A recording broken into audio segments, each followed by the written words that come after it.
जिंदगी हर कदम हर चीज़ से हमें बहुत कुछ सिखाती है, पर ये हमारे ऊपर होता है कि हम किस चीज़ से कितना कुछ सीख पाते हैं।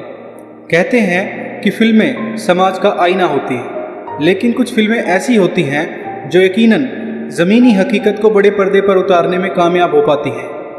ऐसी ही फिल्में हमें बहुत कुछ सिखाती भी हैं। अमेज़ॉन प्राइम पर रिलीज़ की गई फिल्म शेरनी भी ऐसी ही हकीकत को बयां करती है। इसी फिल्म के अलग अलग किरदारों की कुछ ऐसी बातें हैं जो हमारी ज़िंदगी में भी कहीं ना कहीं हमारे काम आ सकती हैं। तो पहले बात करते हैं कहानी की पॉजिटिव बातों की, जो हम इस कहानी के अलग अलग किरदारों से सीख पाते हैं। Number 1, dedication and focus. Forest officer Vidya, जिसका रोल विद्या बाला ने निभाया है, और biologist and DNA expert Hasan Noorani, जिसका रोल विजय राज ने निभाया है। दोनों ही किरदार कहानी में अपने forest and wild life conservation के काम को 100% डेडिकेशन के साथ करते हैं। ये दोनों ही किरदार पूरी फिल्म में अपने काम पर फोकस रखते हैं और बाकी किरदारों की तरह बीच बीच में मौज मस्ती पर ध्यान नहीं देते। अगर हम भी इतनी डेडिकेशन अपने काम में दे दें तो कामयाब होना तय है। Number 2, selfless for work. कहते हैं कर्म ही पूजा है, और ये पूजा निस्वार्थ भाव से की जानी चाहिए। विद्या और हसन नूरानी दोनों ही सेल्फलेस यानी निस्वार्थ होकर काम करते हैं।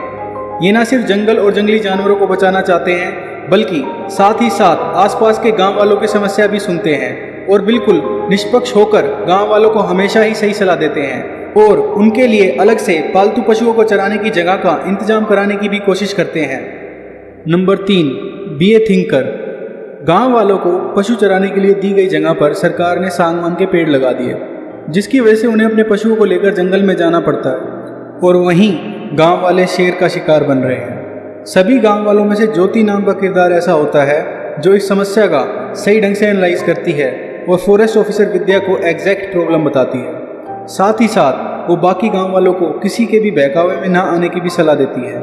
ऐसे ही हसन नूरानी भी एक थिंकर होते हैं, जो कि शेरों के जंगल में वापस ना जा पाने की असली वजह, जो कि कॉपर माइनिंग थी, का पता लगा पाते हैं। लाइफ में जो भी समस्या है, हमें भी उसका सही कारण पता लगाना चाहिए, ना कि बस उन्हें देखकर घबराते रहना चाहिए।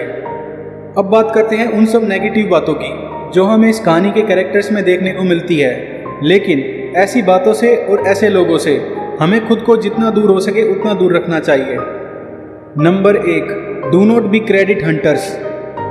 फिल्म में दिखाए गए रूलिंग पार्टी के एमएलए जीके सिंह और ओपोजिशन पार्टी के कैंडिडेट एक्स एमएलए पीके सिंह दोनों के दोनों क्रेडिट हंटर्स हैं। ये दिखाते तो हैं कि वाकई ये गांव वालों के बारे में कितना कुछ सोचते हैं, लेकिन इसके पीछे बस इनका स्वार्थ छिपा होता है। इसलिए लोगों की समस्या में भी ये बस अपनी राजनीति चमकाने के अवसर ढूंढते हैं, जो कहीं ना कहीं हमारे देश की रियलिटी को भी दिखाता है, जहाँ पक्ष और विपक्ष बस अपनी राजनीति चमकाने के अवसर में लगे रहते हैं। लोगों की उनको कितनी पड़ी है आप खुद समझ जाइए, और आप भी जो भी काम करते हैं अपने काम में अच्छा करने की कोशिश कीजिए, चाहे आपको कोई उस काम का क्रेडिट दे या ना दे।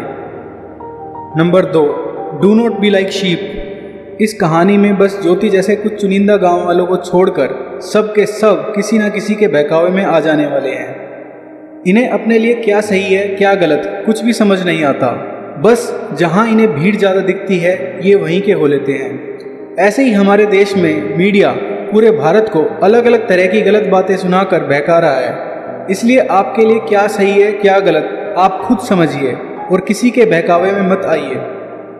Number 3, do not run from situations.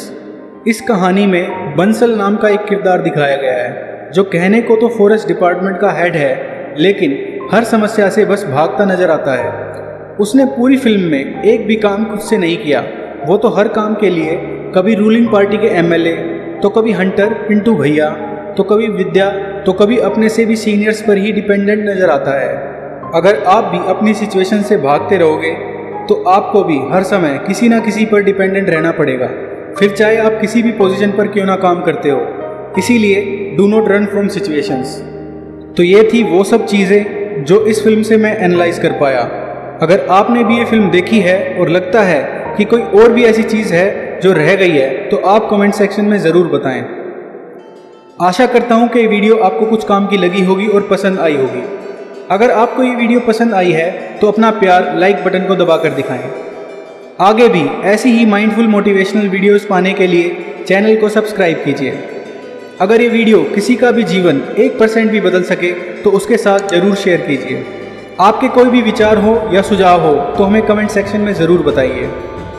और हमेशा याद रखिए, learning is a 2 way process. Keep learning. तब तक के लिए धन्यवाद।